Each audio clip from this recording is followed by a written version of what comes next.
లలితమే సందేశమునకు స్వాగతం సుస్వాగతం అండి. ఈరోజు మనము త్రయంబక జ్యోతిర్లింగం గురించి తెలుసుకుందాం. ఇక్కడ శివుడు బ్రహ్మ విష్ణువులతో కలిసి ఒకే పానవట్టంపై దర్శనమిచ్చే అరుదైన అపురూప దృశ్యం. ఇది మహారాష్ట్రలోని నాసిక్ సమీపంలో ఉంది.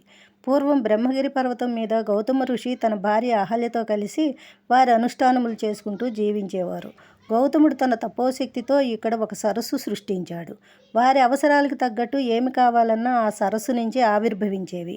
ఇలా ఉండగా దేశంలో కరువు కాటకాలు ఏర్పడ్డాయి. వానలు లేవు, పంటలు లేవు. ఆ పరిస్థితిలో అందరూ గౌతమ ఋషిని ఆశ్రయించారు. గౌతముడు వారికి ఆశ్రయం ఇచ్చి ఉదయాన్నే తాను అనుష్ఠానానికి వెళ్లే ముందు నేలపై కొన్ని ధాన్యపు గింజలు చల్లి వెళ్ళేవాడు. తను అనుష్ఠానం ముగించుకుని వచ్చేసరికి ఆ ధాన్యం నుండి అన్ని రకాల ధాన్యము, పప్పు దినుసులు, కాయగూరలు, పళ్ళు, పాలు ఇలా సమస్తం ఆ రోజు ఎంతమంది ఉంటే వారందరికీ సమృద్ధిగా వచ్చేవి.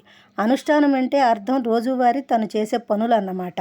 ఇలా ఈ గౌతమ ఋషి ఆశ్రమంలో 12 సంవత్సరాల పాటు అందరూ ఏ కష్టం లేకుండా గడిపారు. వర్షాలు పడ్డాయి. ఇతర ప్రాంతాల వాళ్ళు కొందరు వెళ్ళిపోయారు. కొంతమందికి మాత్రం ఈ గౌతమ ఋషిపై ఈర్ష్య ఏర్పడింది. ఇతన్ని ఎలాగైనా పడగొట్టాలని పథకం వేసి దర్భలతో అర్భకమైన ఆవుని సృష్టించి గౌతముడు చల్లిన ధాన్యం పొలంపైకి ఈ గోవుని వదిలారు. గౌతముడు ఆవు పొలంలో పంట పాడు చేస్తోందనుకొని గోవును అదిలిస్తాడు. వెంటనే ఆ ఆవు మరణిస్తుంది. వెంటనే ఎప్పుడెప్పుడు గౌతముని అవమానిద్దామా అని చూసే జనాలు గోహత్య, గౌతముడు గోహత్య చేశాడు, వీడి చేతి అన్నం ముట్టం రాదు, కైలాసం నుంచి గంగ వచ్చి ఆ చచ్చిన ఆవుపై ప్రవహిస్తే గాని ఆ ఆవుకి ముక్తి లేదు, ఈ గౌతముడి పాపానికి విముక్తి లేదు అని అందరూ చేదరించుకుంటూ వారి వారి ప్రాంతాలకు వెళ్ళిపోయారు. గౌతముడు ఏమిటి ఇలా జరిగిందని విచారించి శివుడి గురించి తపస్సు చేయగా శివుడు ప్రత్యక్షమై, గౌతమ ఏం కావాలి నాయన అనగా, గోహత్య చేశాను గనక నీ జటాజూటంలోని గంగని గోకళేబరంపై నుంచి ప్రవహింపజేసి ఆ ఆవుకి ముక్తి, నాకు పాప విముక్తి కలిగించమనగా, లేదు నాయన, అదంతా కల్పనా మాత్రంగా జరిగింది, నిజమైన ఆవు లేదు, ఇదంతా నిన్ను అవమానించేందుకు జరిగిన కుట్ర అని శివుడు ఎంతగా చెప్పినా గౌతముడు, నేను తపస్సు చేస్తే నువ్వు ప్రత్యక్షమయ్యావు కనుక నా కోరికలు కూడా తీర్చు అంటాడు. ఏమి కోరిక అనగా, ముందు గంగను అనుగ్రహించు అంటాడు.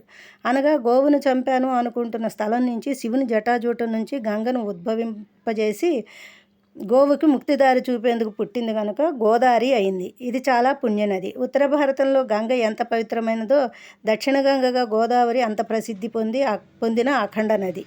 12 సంవత్సరాలకు ఒకసారి పుష్కరాలు వస్తాయి.